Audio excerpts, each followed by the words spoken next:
Hi, today I want to talk about FOMO, fear of missing out. Before we start, I want you to pause the video and put in the comments what areas of your life do you think FOMO is affecting you in. And I want you to do that, like seriously do that. Pause the video and put in the comments or write on a piece of paper if you don't want to share publicly. But do that so that you can learn deeper, so that you can actually go through this work, this inner work that we're going to do, and you can identify what areas of your life you can improve. So go ahead, pause the video and write down what areas of your life do you think FOMO is affecting you in. And I'm going to give you an example of what area of my life it affected me in recently and why that is and how we can help ourselves overcome it. So, about a week ago or so, I have been on a vegan diet for the most part for over a year now. There have been phases where I have not been, so I haven't like 100% adopted it. I wanted to. Starting June, I said, okay, I'm just going to do the vegan diet fully. About a week ago, I broke it. And why was that? I was with friends and they were having cheese and crackers, and I'm still vegetarian, like that's my baseline, but I just could not resist. I was with them, they were enjoying it. I had a little bit of food that I could eat, but I didn't have a lot, and I just ate. So the reason for that, I was like, why did I do that? What did it give me to do that? And what I came up with was it gave me connection.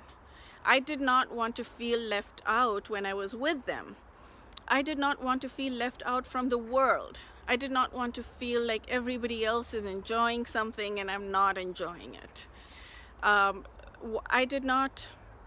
Okay, another thing that I absolutely love, oh my goodness, I love it, is German chocolate cake. Wow. It is the best cake. If you haven't had it, well, don't have it. It's not good for you. But if you do decide to have cake, then have German chocolate cake if you haven't already tried it. Oh my goodness. So the first 6 months, so the last 2 years, 2018 and 2019, I did not have any sugar the entire year except on December 31. But this year, for some reason, I was having sugar. I have a lot of reasons for that. My arm was hurting, all kinds of things. So I was alone at that time. I was not with anybody else. So it wasn't this feeling of, you could say that it wasn't this feeling of connection with anybody else, and I was still eating it. And the reason I was eating it was inherently fear of missing out. What I was missing connection with was with myself. What I was missing connection with was with the world.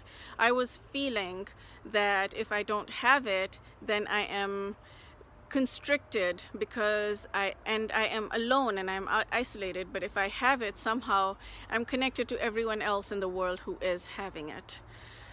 That feeling comes from, and for me it was very clear, my arm was hurting and I was feeling low. So it is the reason to do pretty much anything that we don't want to do is this feeling of desiring connection. What we don't realize many times is with that we are losing connection, not gaining connection, because I lost connection with myself, which means that I did not love myself or respect myself as much during that time. I did not feel good about myself. I abandoned my needs. I abandoned my desire, which is okay. It sounds very bad. I've forgiven myself for it. And that's the next step, is if you do it, that's okay. That's absolutely 100% okay. You forgive yourself and you move on. So I felt that I abandoned myself, and so I lost connection with myself. And if I lose connection with myself and my needs, then I lose connection with others. So it actually works out the complete opposite.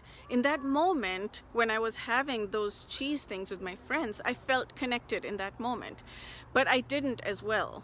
And if I had stayed, then it would have built my own respect in my own eyes, and therefore other people would have had a deeper respect for me. My friends would have had a deeper respect for me, and they would have had the permission to do it themselves, to do things themselves that they chose to do that was out of the norm. Now you can go back to your list of things that you feel that you were missing out on and add to it and see how did it actually help you, make you lose connection, and what can you do next time to actually gain that connection back with yourself and with others by doing things that may seem like you're losing connection. I hope this helps, and see you next time. Bye.